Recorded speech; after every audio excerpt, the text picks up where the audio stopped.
نستغفره ونؤمن به ونتوكل عليه ونعوذ بالله من شرور أنفسنا ومن سيئات أعمالنا من يهده الله فلا مضل له ومن يضلله فلا هادي له وأشهد أن لا إله إلا الله وأشهد أن محمدًا عبده ورسوله اللهم صل على محمد وعلى آل محمد كما صليت على إبراهيم وعلى آل إبراهيم إنك حميد مجيد اللهم بارك على محمد وعلى آل محمد كما باركت على إبراهيم وعلى آل إبراهيم إنك حميد مجيد أما بعد فإن خير الحديث كتاب الله وخير الهدي هدي محمد صلى الله تعالى عليه وآله وسلم وشر الأمور محدثاتها وكل محدثة بدعة وكل بدعة ضلالة وكل ضلالة في النار ولا تقولوا لمن يقتل في سبيل الله أموات بل أحياء ولكن لا تشعرون وَلَنَبْلُوَنَّكُمْ بِشَيْءٍ مِّنَ الْخَوْفِ وَالْجُوعِ وَنَقْصٍ مِّنَ الْأَمْوَالِ وَالْأَنفُسِ وَالثَّمَرَاتِ وَبَشِّرِ الصَّابِرِينَ الَّذِينَ إِذَا أَصَابَتْهُم مُّصِيبَةٌ قَالُوا إِنَّا لِلَّهِ وَإِنَّا إِلَيْهِ رَاجِعُونَ صدقت یا رب العالمین آمین آمین۔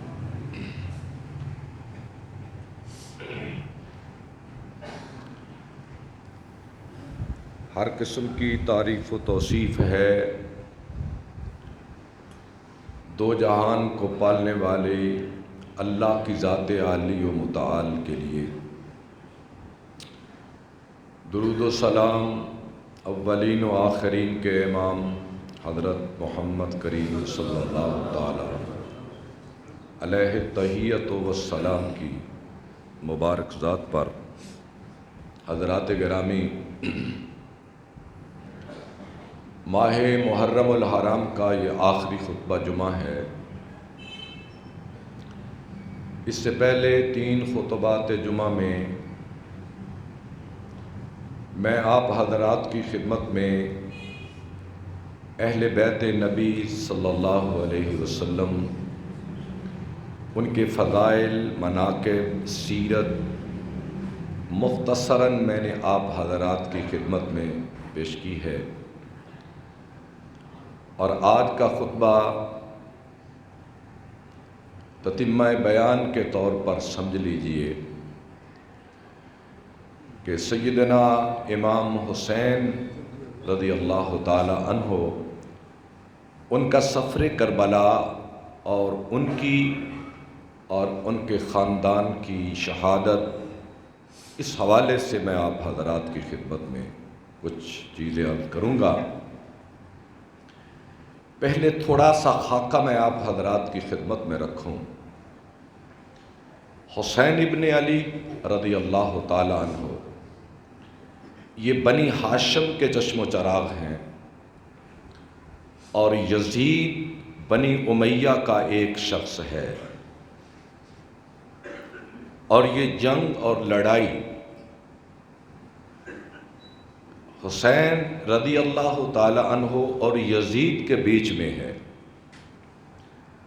اور یہاں آ کر اس لڑائی میں خالصتاً یزید کی طرف سے وہ نسلی تعصب، وہ حسبی دشمنی، وہ نسبی بغض نظر آتا ہے اس جنگ کے اندر۔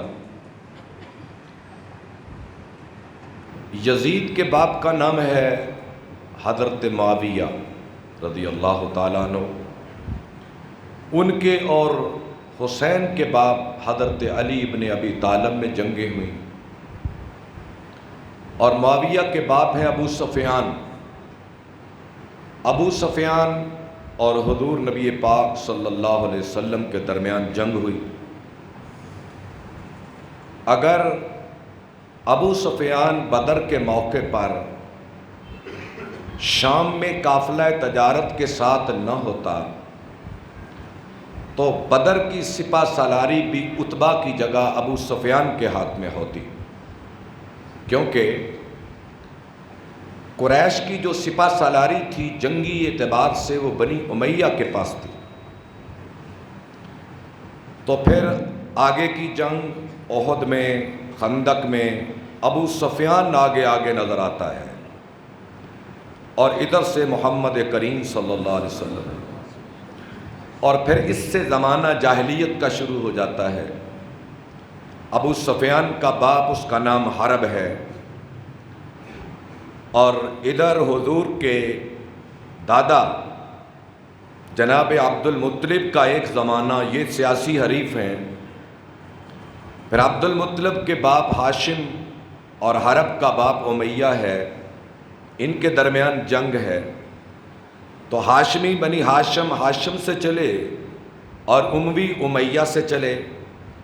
امیہ کا بیٹا حرب لڑا ہاشمیوں سے، حرب کا بیٹا ابو سفیان لڑا ہاشمیوں سے، اور ابو سفیان کے بیٹے امیر معاویہ کا اختلاف ہوا حضرت علی سے۔ اب یہ یقیناً نتیجہ اس پہ منطبق ہونا تھا کہ امیر معاویہ کی اولاد اور حضرت علی کے درمیان جنگ ہوتی۔ اس کی ایک وجہ یہ تھی کہ امیر معاویہ نے جب یزید کو ولی عہد مقرر کیا تو یہ ایک نئی طرز تھی جو اس سے پہلے اسلام کے دامن میں نہ تھی، اور یزید کو اتنا با کردار بھی نہ تھا کہ اس کی ولی عہدی کو صحابہ یا تابعین قبول کر لیتے۔ البتہ وہ لوگ جو بنی امیہ کی سخت گیر طاقتوں سے خوف زدہ تھے، انہوں نے تو یزید کی بیعت کرنا ہی تھی، اور انہیں کر لینی بھی چاہیے تھی، کیونکہ بیعت نہ کرنے کے نتیجے میں موت ہی موت تھی، سولیاں ہی سولیاں تھی، تختہ دار ہی تختہ دار تھا، گردنیں ہی کٹتی تھی۔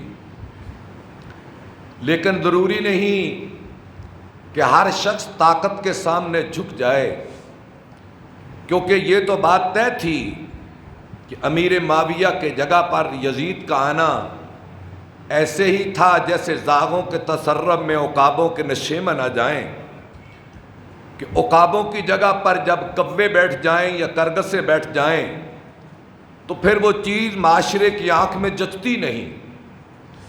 یزید کا اس تخت خلافت پر بیٹھنا جو ابو بکر کی میراث تھی، عمر کی میراث تھی، عثمان و علی کی میراث تھی، یہ خوبصورت نگاہوں میں یہ چیز جچتی نہیں تھی۔ اس لیے یہ خون جو ہاشمی خون تھا اور نیکوکار لوگ تھے، انہوں نے اسے قبول کرنے سے انکار کر دیا۔ امیر معاویہ خود مدینے میں آئے، عبداللہ بن زبیر، عبداللہ بن عمر، عبداللہ بن عباس اور حسین ابن علی نے صاف یزید کی بیعت سے انکار کر دیا۔ اب ادھر انکار ہوا، ادھر کوفیوں نے خط لکھے کہ حسین ابن علی ہمارے پاس آ جاؤ، اب یزید کی حکومت سے دو دو ہاتھ ہوں گے، چلے آؤ ہمارے پاس، کھیتیاں پک چکی ہیں، پھل تیار ہو چکے ہیں، چشمے ابلنے لگے ہیں، نہریں رواں ہو چکی ہیں، ہم آپ کے منتظر ہیں، چشم برا ہیں، آپ جب بھی آئیں ہمارے بچے، ہماری تلواریں، ہمارا مال، ہماری خون، ہماری گردنیں اے حسین تیرے لیے قربان ہو جائیں۔ اب یہ خطوط کے ڈھیر لگ گئے اور وہ حضرت حسین سے رپڑتے تھے، انہوں نے اس میں شریک نہیں کیا اپنے خاندان کے بڑے لوگوں کو، بڑے لوگوں سے مراد عبداللہ بن عباس جیسے، اور آپ نے مسلم ابن عقیل کو بھیج دیا پہلے ہی، جاؤ جا کر اہل کوفہ سے بیعت لو میری خلافت کی۔ وقت تھوڑا ہے، میں اختصار سے آگے چلوں گا۔ تو وہ مدینے سے نکلے، مکہ تشریف لائے، اور یہ مختصر خاندان اہل بیت کا وہ ان کے ساتھ ہے، بیبیاں اہل بیت کی اور بچے اور جوان ان کے، یہ ان کے ساتھ ہیں۔ میں آگے چاہ کر ذکر کروں گا ان افراد کا جو اہل بیت کا آپ کے ساتھ تھا۔ یہ مختصر قافلہ مدینے سے مکے پہنچا اور مکے سے یہ روانہ ہوا سوئے کوفہ، عراق کی طرف نکلا۔ یہاں بڑی بحثیں ہیں کہ بہت سارے لوگوں نے حضرت حسین کو یہ بات سمجھائی کہ بنی امیہ کی سخت گیر طاقتیں سر پہ ہیں، ان کی فوجیں، ان کے اسلحے، ان کے لاؤ لشکر وہ آپ کو کامیاب نہیں ہونے دیں گے۔ خیر وہ چلے، چلتے چلتے جب وہ راستے میں پہنچے تو اہل بیت کا ایک مشہور شاعر جس کا نام فرزدق ہے وہ راستے میں ملا، کوفے سے آ رہا تھا۔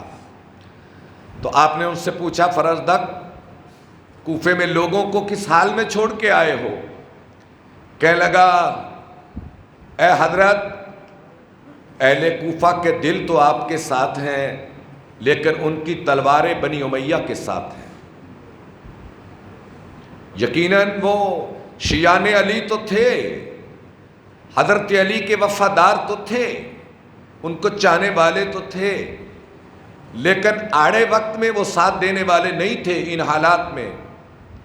تو یہ بات آپ نے فرمایا اے فرزدق تو نے سچ کہی ہے۔ تھوڑا سا آگے چلے تو راستے میں بدو لوگ ان کے قافلے میں ملتے گئے کہ کوفے میں یہ خلیفہ بنیں گے، ہم کھائیں گے پئیں گے موجیں اڑائیں گے۔ تھوڑا سا آگے گئے تو کسی نے بتایا یا حضرت آپ کے سفیر مسلم بن عقیل کو دن دہاڑے ابن عبید اللہ نے قتل کر دیا ہے، ابن زیاد نے قتل کر دیا ہے، اور آپ کے ایک ساتھی ہانی ابن عروہ کو قتل کر دیا ہے، عبداللہ ابن بختر کو قتل کر دیا ہے، اور ان کے لاشیں اپنے محل کے سامنے لٹکا دیے ہیں، اور کسی کوفی کے کان میں جوں تک نہیں دیں گی کہ کوئی احتجاج کرے، کوئی مذمت کرے، کوئی تلوار لے کر ابن زیاد کی طرف بڑھے۔ سب سو گئے، گھروں میں چلے گئے، اور آپ کا نام لینا، آپ کی حمایت کرنا تو درکنار، وہ آل علی کا نام بھی نہیں لے رہے، ایسے ڈر گئے۔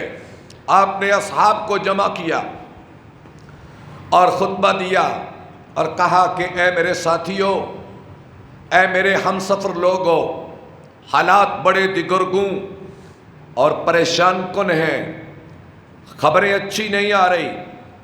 مسلم ابن عقیل میرے بھائی کو قتل کر دیا گیا ہے، ہانی ابن عروہ اور عبداللہ بن بختر کو بھی قتل کر دیا گیا ہے، اور میں تو سمجھتا ہوں کہ ہم بھی کسی مقتل کی طرف جا رہے ہیں۔ جو میرا ساتھ دینا چاہے اس کی مرضی، جو مجھے چھوڑ کے جانا چاہے میری طرف سے کوئی پابندی نہیں ہے۔ لوگ نکل گئے رات کے اندھیرے میں، اور پھر وہی مختصر قافلہ رہ گیا جو مدینے سے چلا تھا۔ تھوڑا سا آگے بڑھے، ایک مقام آیا، آپ نے اصحاب سے پوچھا یہ کون سی جگہ ہے؟ انہوں نے کہا عقر عین سے کہا عقر تو میں نے تو کاٹنا ہوتا ہے، عقر کاٹنا، بچھو یہ معنوں میں، عقرب بچھو، عقر کاٹنا، یہ تو نام اچھا نہیں، آگے چلو۔ تھوڑا سا آگے بڑھے، کیا دیکھا کہ ایک لشکر کوفے کی طرف سے نمودار ہوا، اور 1000 کا لشکر جس کی سپہ سالاری حر ابن یزید کر رہا تھا وہ آیا، اس نے اس قافلے کو گھیر لیا، آگے سے پیچھے سے دائیں اور بائیں سے، نہ آگے جانے دیتا نہ پیچھے۔ آپ سے ملاقات کی حر نے، آپ نے پوچھا بھی میری راہ کیوں روکی ہے؟ اس نے کہا کہ ابن زیاد کا حکم ہے کہ ان کو نہ ٹکنے دو، نہ اترنے دو، نہ شاداب وادی میں جائیں، نہ پانی کے کنارے پہ اتریں، ان کا گھیرا تنگ کر دو اور انہیں ان کے راستے پہ روک لو۔ آپ کو روک دیا گیا۔ 1 دن 2 دن 3 دن گزرے، آپ کشمکش کرتے ہوئے آگے بڑھتے گئے، اور حر آپ کو کہتا رہا اے حسین، میں آپ کے چاہنے والوں میں سے ہوں، میں نہیں چاہتا کہ تم کوفے کی طرف بڑھو، واللہ اگر تم آگے بڑھے تو قتل کر دیے جاؤ گے، مار دیے جاؤ گے۔ آپ نے فرمایا حر، تو مجھے موت سے ڈراتا ہے؟ سأمضی، یہ شعر ہے حسین ابن علی کے، ابن جریر نے لکھے ہیں، سأمضی وما بالموت عار علی الفتى اذا ما نوى حقا وجاہد مسلما۔ اے حر، میں موت کی طرف جا رہا ہوں، لیکن جب ایک جوان کی نیت ٹھیک ہو تو اسے موت سے گھبرانا نہیں چاہیے، اور میری نیت ٹھیک ہے اور میں جہاد کی صورت سے نکلا ہوں، تو مجھے موت سے ڈراتا ہے؟ اگر میں اس راہ میں مجھے موت آ بھی گئی تو مجھے کوئی خوف نہیں۔ یہ الفاظ کہے، آگے چلے، راستہ روکتا رہا، آگے چلے اور آگے چلے اور آگے چلے، تو یہ 2 محرم کا دن آن پہنچا۔ تو آپ جس جگہ پہ رکے، آپ نے پوچھا یہ کون سی جگہ ہے؟ تو پھر ایک ساتھی نے بتایا، یا حضرت یہ کرب و بلا کی جگہ ہے، یہ کرب ہے، یہ بلا ہے۔ کرب تکلیف کو کہتے ہیں، بلا آزمائش کو کہتے ہیں۔ اچھا، فرمانے لگے پھر اتر جاؤ، یہاں قافلہ روک دو، پڑاؤ ڈال لو، خیمے لگا دو، یہ کرب اور بلا کی جگہ ہے، شاید اللہ کو یہی منظور ہو۔ قافلہ اترا، پڑاؤ ڈالا، خیمے لگے، بیبیاں خیموں میں چلی گئیں اور جوان باہر، اور کیا دیکھا کہ 2 محرم کی شام کو عمر بن سعد بھی 4000 کا لشکر لے کر آ نکلا۔ اب کوفی فوج 5000 ہو گئی، حر پیچھے، عمر بن سعد آگے، 5000 کا لشکر، اور انہوں نے آ کر اس قافلے کو گھیر لیا۔ یہ جنگ کیا تھی؟ یہ جنگ کیا ہے؟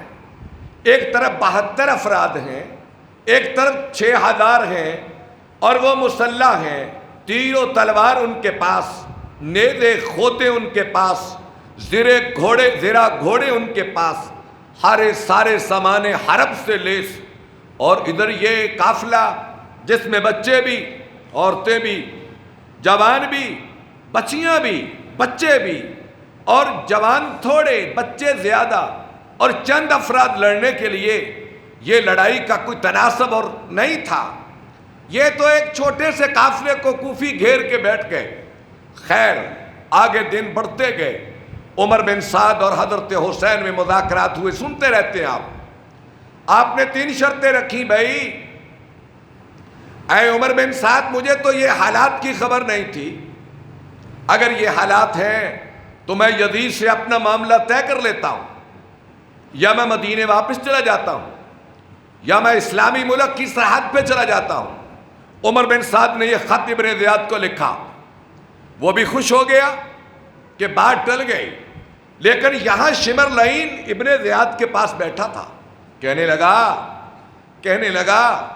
کہ اے ابن زیاد، اگر حسین کو نکلنے دیا، یہ کسی اسلامی سرحد پہ پہنچا یا مدینے میں واپس چلا گیا، تو ان کی نسل سے یا اس کی محنت سے یا اس کی خط و کتابت سے تو کہیں ایسا نہ ہو کہ بنی امیہ کی حکومت کا چراغ گل ہو جائے۔ اب آیا ہے حصار میں، اب نرگے میں، تو اسے نکلنے نہ دو۔ اب یہ ہیلے بہانے کر کے نکلنا چاہتا ہے۔ ابن زیاد کی مت پھر مر گئی۔ میں تو سمجھتا ہوں کہ اللہ کی مشیت تھی کہ یہ لعنت کا طوق بنی امیہ کے گلے میں قیامت تک پڑنا تھا، تو حالات اس رخ پہ چلتے گئے۔ ابن زیاد نے خط لکھا عمر بن سعد کو، اے عمر، اگر تو نے بہانے بنا کر حسین کو بچانے کی کوشش کی تو تیرا گھر کھدوا دیا جائے گا، تیری نسل کا بیج ختم کر دیا جائے گا، تجھے ہمیشہ کے لیے دفن کر دیا جائے گا۔ میں چاہتا ہوں کہ زندہ یا مردہ حسین کا سر میری بارگاہ میں پہنچنا چاہیے۔ عمر بن سعد نے یہ بات حسین ابن علی کے سامنے پیش کی۔ جب پیش کی تو اب چلتے چلتے 10 محرم کی صبح ہوئی۔ رات حسین ابن علی نے اللہ کی بارگاہ میں بڑی آہداری میں گزاری. صبح ہوئی تو آپ نے اپنے قافلے کو پیچھے چھوڑا, لڑنے والوں کو. ادھر بھی بڑا اشتعال تھا کیونکہ یہ جتنے ساتھ تھے یہ تو وفادار تھے, یہ مر مٹنے کے لیے تیار تھے. ان کی آہیں, ان کا رونا, ان کے گریے, ان کے نوحے, ہر چیز حسین ابن علی کے لیے قربان تھی. وہ پیچھے, آپ آگے آ گئے. آگے آ کر آپ اکیلے تھے, اونٹنی پہ سوار, اور قرآن آپ کی جھولی میں, اور کوفیوں سے خطاب کرنے سے پہلے آپ نے اللہ سے ایک بات کی. میں نے پچھلے جمعے میں ایک جملہ بولا تھا کہ بھئی حسین ابن علی تو اہل سنت کی میراث ہے, کیونکہ جو عقیدہ حسین ابن علی کا تھا وہی اہل سنت کا عقیدہ ہے. وہ کیا کہ ہر حال میں مشکل کشا اللہ کی ذات ہے. کوئی مخلوق وہ درجہ نبوت پہ ہو, درجہ امامت پہ ہو, درجہ ولایت پہ ہو, کسی حالت میں کوئی مخلوق اس قابل نہیں ہے کہ اس کو مدد کے لیے غیب سے پکارا جائے, مدد کے لیے غیب سے آواز دی جائے. میں یہ تو کہہ سکتا ہوں اپنے حاضرین سے, آؤ بھئی میری مدد کرو, یہ تو میں کہہ سکتا ہوں. لیکن میں کسی قبر میں سوئے اپنے باپ کو یہاں منبر سے آواز دوں, ابا جان آؤ میری مدد کے لیے, میں بڑی مشکل میں ہوں, یہ عقیدہ کسی مومن کا نہیں ہو سکتا. اور دیکھو حسینی عقیدہ, اگر انہیں پتا تھا کہ علی مشکل کشا ہیں, محمد عربی مشکل کشا ہیں, حمزہ بن عبد المطلب مشکل کشا ہیں, جعفر بن ابی طالب مشکل کشا ہیں, کوئی سید الشہداء ہے, کوئی ذوالجناحین ہے, کوئی شیر خدا ہے, کوئی کس درجے کے یہ لوگ ہیں جن سے بڑا اس امت میں کوئی نہیں. کہتے ہیں اے میرے اللہ تیرے احسان مجھ پہ بڑے ہیں, تیری نعمتیں مجھ پہ بڑی ہیں. جب بھی مشکل وقت آیا میں نے تجھے پکارا. ابن جریر اٹھا کر دیکھ لو, الہی میں نے اپنی جھولی تیری بارگاہ میں پھیلائی, تجھ سے مدد طلب کی, اے اللہ میری تدبیر جواب دے گئی. میرے دوست دشمن ہو گئے, میرے دشمنوں نے خوشیاں منائیں, الہی حسین کا دل کمزور ہو گیا.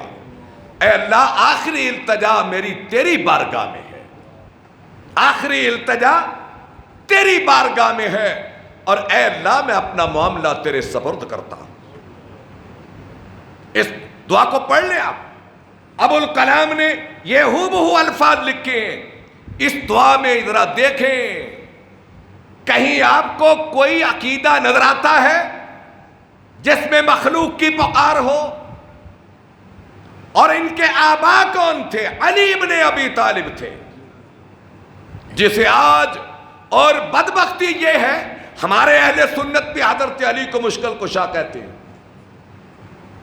وہ خدا کے بندو واپس آؤ, حسین کا مقام اور علی ابن ابی طالب کا مقام بغیر مشکل کشا ہونے کے اتنا اونچا ہے کہ ان کے مقابل کا امت میں کوئی نہیں ہے. اپنے اپنے درجے ہیں. یہ گلشن مصطفی کے الگ الگ پھول ہیں, ان کی الگ الگ خوشبو ہے, الگ الگ ان کی خوشبو ہے. یہ خطبہ دیا اور اس کے بعد کہا اے کوفیو میرا عذر سن لو, میری بات سن لو, پھر میرے ساتھ انصاف کرنا, میری حرمت کا رشتہ نہ توڑو, میرے قتل سے میرے لہو سے اپنے ہاتھوں کو رنگین نہ کرو. دیکھو تو صحیح میں کون ہوں, پہچانو تو صحیح میں کون ہوں. اگر تم نہیں جانتے تو میں اپنا تعارف تمہیں آپ کرواتا ہوں. میں بھلا کون ہوں؟ میں وہ ہوں جس کے باپ کے چچا حمزہ تھے, جس کے باپ علی کے باپ حمزہ تھے, میرے باپ کے چچا حمزہ تھے. اس کا مطلب کیا تھا کہ میرے باپ کے چچا کا لہو دین کے کام آیا, کبھی بدر میں کبھی احد میں, اور میرے اللہ نے حمزہ کو سید الشہداء کہا.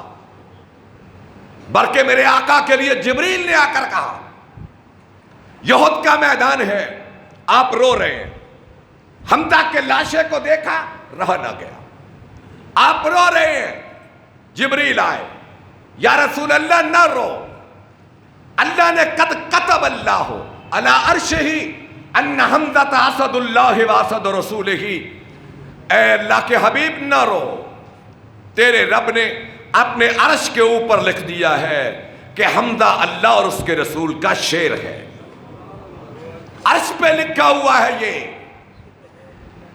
اور میں اس حمزہ کے بھتیجے علی کا بیٹا ہوں۔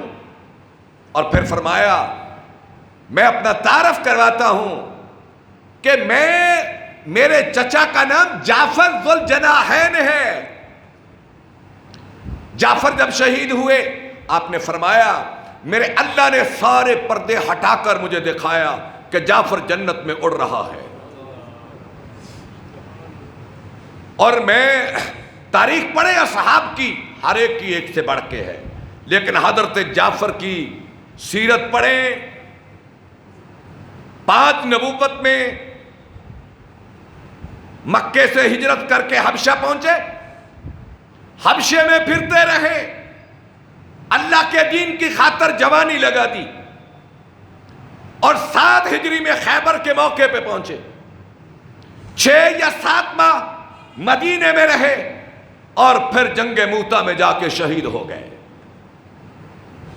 اب بتائیں اپنی مرضی سے ان کی زندگی کون سی تھی؟ میں جعفر کا بھتیجا ہوں، جعفر میرے چچا تھے۔ آگے جا کر فرمایا او لوگو میں نبی کی بیٹی کا وہ بیٹا ہوں کہ آج دنیا پہ کسی نبی کا کوئی نواسا سوائے حسین کے زندہ نہیں ہے۔ اور پھر فرمانے لگے کیا تم نے میرے متعلق زبان نبوت سے یہ الفاظ نہیں سنے کہ اللہ کے رسول نے فرمایا تھا ان الحسن والحسین سیدہ شباب اہل الجنہ، کہ نبی ختم المرتبت نے فرمایا تھا کہ یہ حسن اور حسین جنت کے جوانوں کے سردار ہیں۔ اچھا اگر تمہیں حسین کی زبان پہ یقین نہیں تو جاؤ جا کر انس بن مالک سے پوچھ لو، جاؤ جابر بن عبداللہ سے پوچھ لو، جاؤ سہل بن سعد ساعدی سے پوچھ لو، جاؤ ابو سعید خدری سے پوچھ لو، جاؤ زید ابن ارقم سے، یہ 5 اکابر صحابہ اس وقت زندہ تھے، جاؤ ان سے پوچھ لو۔ یہ جملے کہے اور پھر فرمانے لگے کیا اس کے بعد بھی میرا قتل روا ہے؟ مجھے قتل کرنا کا کوئی جواز ہے؟ کوئی آواز نہ آئی، لشکر یزید کہہ لو، لشکر یزید سے کوئی آواز نہ آئی اور کوئی جواب نہ آیا۔ جب یہ جواب نہ آیا تو دشمن کا لشکر قریب ہوتا گیا اور اس قافلے کا حصار تنگ ہوتا گیا، لڑنے کے لیے قریب ہوتے گئے، آگے بڑھتے گئے، آگے بڑھتے گئے۔ آپ نے اپنے لشکر کو ترتیب دی، 72 نفوس کو ترتیب دی، آپ نے سارے لشکر کا جھنڈا اپنے بھائی عباس ابن علی کو دیا، جنہیں عباس علمدار کہتے ہیں، جھنڈے والا عباس۔ عباس کو جھنڈا دیا اور قافلے کی سپہ سالاری حبیب ابن مظاہر کو دی، اور قافلے کے میمنہ پر، یعنی دائیں ہاتھ کو میمنہ کہتے ہیں، آپ نے زہیر ابن کین کو رکھا، اور پھر جنگ کا آغاز ہوا۔ سب سے پہلے آپ کے احباب بنی ہاشم کہہ لو، بنی رسول کی اولاد کہہ لو، سب سے آسان کرتا ہوں، ان کے 16 یا 18 افراد تھے، مرد 16 یا 18 افراد تھے، یہ پیچھے، اور باقی احباب دوست آگے، اور یہ فداکار آگے بڑھتے گئے۔ اسی کشمکش میں حر ابن یزید آ کر حسین کے قدموں میں پڑا، اے امام معافی چاہتا ہوں، مجھے خبر نہیں تھی کہ انجام یہاں تک پہنچ جائے گا، تلواریں اٹھ جائیں گی، گردنیں اڑنے لگیں گی، خون بہنے لگے گا، خیموں کے جلانے کا موقع آئے گا اور آل رسول کو یوں مجبور کر دیا جائے گا۔ معافی کا درخواست گزار ہوں۔ معافی ملی، وہ بھی لشکر حسین میں ایک ایک کر کے آپ کے اصحاب ایک ایک کر کے وہ 54 وہ 55 وہ 56 اصحاب حسین ابن علی کے قربان ہوتے گئے، قربان ہوتے گئے۔ آخر میں باری آئی اب آل رسول کی، آل رسول کی باری آئی تو سب سے پہلے آپ کے بیٹے علی اکبر نکلے، جنہیں علی اکبر کہتے ہیں، اور وہ نکلے نال پہنے ہوئے، دراز کرتا، سر پہ عمامہ، تلوار سونتے میدان میں نکلے اور یہ اشعار پڑھ رہے تھے۔ کیا کہہ رہے تھے؟ انا علی ابن حسین ابن علی۔ معذرت کے ساتھ اگر 2-4 منٹ وقت آگے ہو جائے تو پیش کی معذرت خواہ ہوں تاکہ باب مکمل ہو جائے۔ یہ اشعار پڑھے، کہنے لگے انا علی ابن حسین ابن علی، میں علی حسین کا بیٹا اور وہ حسین جو علی کے بیٹے۔ انا علی ابن حسین ابن علی نحن اولا بالنبی لا یدعی فینا ابن الدعی، اور میں علی کا بیٹا، ہم نبی کے وارث ہیں، ہم نبی کے وارث ہیں، یزید کو کوئی حق نہیں کہ ہم پہ اپنی حکومت چلائے۔ لا یحکم فینا ابن الدعی کا ترجمہ یہ ہے۔ آگے بڑھے، ایک ظالم نے تلوار ماری، بازو گیا، پھر ماری تو بازو گیا، سر پہ ایک تلوار لگی تو زمین پہ گر گئے۔ ان کی چیخ نکلی، خیموں سے رونے کی آواز آئی۔ حضرت زینب آگے بڑھی، ابن جریر نے لکھا ہے حضرت حسین ابن علی آگے بڑھے، حضرت زینب کو پکڑا اور خیمے میں لے گئے، فرمانے لگے زینب نہ رو، تجھے ابھی بہت رونا باقی ہے، نہ رو، ابھی تمہیں رونا بہت باقی ہے۔ آپ آگے بڑھے، اپنے بیٹے علی کو اٹھایا اور زینب کے خیمے کے آگے جا کے رکھ دیا۔ اب اندازہ کریں کیا جرت ہے اس باپ کی جو جوان بچوں کے لاشیں اٹھا کر اپنی بہن کے خیمے کے آگے رکھ رہا ہے۔ ایک لاشر دیکھا، زینب رونے لگی، تو اس کے بعد حسین ابن علی کے ہاں ایک بچہ پیدا ہوا اور آپ نے فرمایا مجھے دو۔ کان میں اذان کہہ رہے تھے، کان میں اذان کہہ رہے تھے کہ دشمن کا تیر آیا اور نومولود بچے کے حلق سے پار ہو گیا، لہو نکلا۔ اس کا لاشا حسین ابن علی نے اٹھایا، علی اکبر کے ایک پہلو میں جا کے رکھ دیا۔ پھر باری آئی، ایک جوان نکلا اہل بیت کا، آگے بڑھا، آگے بڑھا اور حسین ابن علی کے پہلو میں لڑتا رہا۔ دشمن نے تلوار ماری، یہ شانہ کٹ کے زمین پہ گرا، چیخنے لگا۔ حضرت حسین آگے بڑھے، فرمانے لگے اے میرے بھتیجا، میں تیری مدد نہیں کر سکتا، میں تیری آواز کو سن نہیں سکتا، میرے اپنے بیگانے ہو گئے، اللہ کی مدد کا ہاتھ رک گیا، میں کیا کر سکتا ہوں؟ اپنے سینے سے لگایا اور ان کی ٹانگیں زمین پہ جا کر علی اکبر کے ساتھ لٹا دیا۔ زینب نے آواز دی اور کسی نے پوچھا یہ کون؟ فرمایا گیا یہ حسن کا بیٹا قاسم ہے، یہ حسن کا بیٹا قاسم ہے۔ تو حضرت حسن کے بیٹے قاسم، ابو بکر، قاسم، ابو بکر، عبداللہ اور محمد، چاروں آگے پیچھے اپنے چچا حسین پہ قربان ہو گئے۔ اور پھر حال یہ ہے کہ حضرت حسین کے بھائی علی کے بیٹے کون ان پہ قربان ہونے کے لیے؟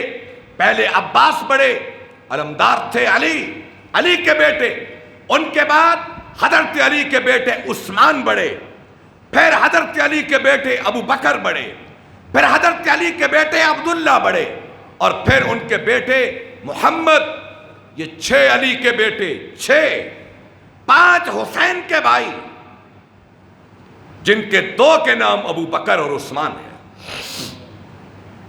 یہ حضرت حسین پہ قربان ہو گئے۔ اب باری آئی، اب اس کے بعد باری آئی عقیل کی نسل۔ عقیل حضرت علی کے بھائی ہیں، عقیل کی نسل۔ مسلم عقیل کے بیٹے پہلے شہید، پھر مسلم کے بیٹے، پھر مسلم کے بیٹے عقیل کے پوتے، پھر جعفر کے بیٹے جعفر کے پوتے۔ یہ خاندان عقیل، جعفر، علی، ان کے بیٹے اور پوتے پھر کربلا میں ایک ایک کر کے شہید ہوتے گئے، اور اکیلے حسین ابن علی میدان میں رہ گئے۔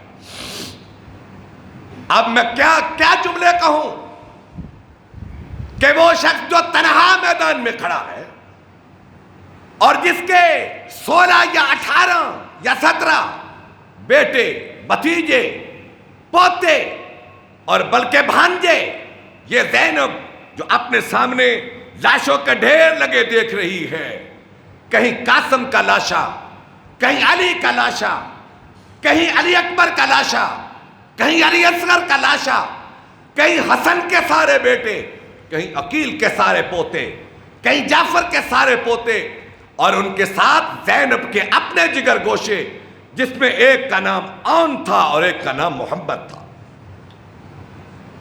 یہ عون و محمد یہ حضرت زینب کے بیٹے ہیں۔ یہاں ذرا غور تو کر، یہاں ذرا غور تو کر، یہاں ذرا سوچ تو صحیح، سوچ تو صحیح۔ میں کہتا ہوں حسین ابن علی چلے گئے اور سارے دکھ زینب کے سر پہ آ گئے، سارے دکھ کی گٹھڑی حضرت زینب کے سر پہ آ گئی۔ اور کیسی صابرہ، شاکرہ، مومنہ عورت تھی، اور اس لیے ان کا نام ام المصائب ہے۔ حضرت زینب سلام اللہ علیہ، ان کی کنیت ام مصائب ہے، مصائب کی ماں۔ ایک عورت کو دیکھو پہلے کمزور ہے، اور کیا صبر ہوگا زینب کا، جس کے سامنے حسین کا کٹا ہوا سر ہوگا، بھتیجوں کے سر، بیٹوں کے سر، بھانجوں کے سر، اور ان پہ بھی گھوڑے دوڑائے گئے، ان لاشوں کو مسخ کر دیا گیا۔ ان کو یہ زینب اپنی آنکھوں سے دیکھ رہی تھی۔ ایک شخص کہتا ہے 11 محرم کو، 11 محرم کی صبح طلوع ہوئی، 11 محرم کی صبح، مجھے نہیں سمجھ آتی میں یہاں کس طرح اپنے الفاظ میں اپنی بات کو بیان کروں، کہ مشیت نے یہ لکھ دیا تھا، اور یہ لعنت یزید کے گلے میں پڑنی تھی، کہ کربلا کے ریگستان کو آل محمد کے پاکیزہ لہو سے رنگین کر دیا گیا، اور حضرت زینب اور دیگر ازواج، بیویاں، جنہیں قیدی بنا دیا گیا۔ عمر بن سعد جب گھیر کر کوفے کی طرف چلنے لگا، حضرت زینب نے ایک نظر دوڑائی اپنے شہداء پر، ان کا ایک مرثیہ ہے زینب سلام اللہ کا، جنہیں زینب بنت فاطمہ کہتے ہیں، جس کے پاس فاطمہ کی پاک دامنی اور علی کی بہادری تھی، جس کے پاس فاطمہ کی عفت اور علی کی جرأت و بہادری تھی۔ اس نے جب قافلے کو دیکھا، قیدی بن گئی، لاشیں بکھرے پڑے، اور حسین کا سر نیزے کے اوپر، کہنے لگی رک جاؤ قافلے والو، رک جاؤ مجھے کچھ کہنا ہے، رک جاؤ مجھے کچھ کہنا ہے، اور یزید کے کیمپ میں مت جاؤ، یزید کے طرفدار نہ بنو، اس موقع پر امویوں کے طرفدار نہ بنو، ورنہ اپنے ایمان کی خیر مت بناؤ، ورنہ ایمان کی خیر منانا پڑے گی۔ حضرت زینب کہتی ہیں اے اللہ کے نبی محمد تجھ پہ آسمان کے فرشتوں کا درود و سلام ہو۔ یہ گریہ ہے ان کا، یہ نوحہ ہے ان کا۔ کربلا کے ریگستان میں جب وہ قیدی بن کر کوفے کی طرف جانے لگی، اے آسمان کے فرشتوں، تمہارا درود و سلام ہو محمد کریم پر۔ اے اللہ کے نبی، آؤ دیکھو، آؤ دیکھو، تیرا حسین کربلا کے ریگستان میں کس طرح خاک و خون میں لپٹا پڑا ہے۔ یہ آواز تو سنا کر کبھی کان لگا کر، گریبان میں جھانک کر کبھی آواز تو زینب کی سنا کر کہ تیرا حسین کربلا کے ریگستان میں خاک و خون میں لت پت پڑا ہے، اور کربلا کے صحراؤں کی مٹی اس کے کٹے ہوئے ٹکڑوں پہ پڑ رہی ہے، اور یا رسول اللہ دیکھ لو تیری اولاد قتل کر دی گئی، یا رسول اللہ تمہاری بیٹیاں قیدی بنا دی گئیں، یا رسول اللہ یہ منظر تو دیکھ لو۔ قیس ابن مسعر کہتا ہے زینب کے یہ الفاظ دیکھ کر نہ کوئی دشمن تھا نہ دوست تھا جو رویا نہ ہو، جس کی آنکھوں سے آنسو نہ ہو۔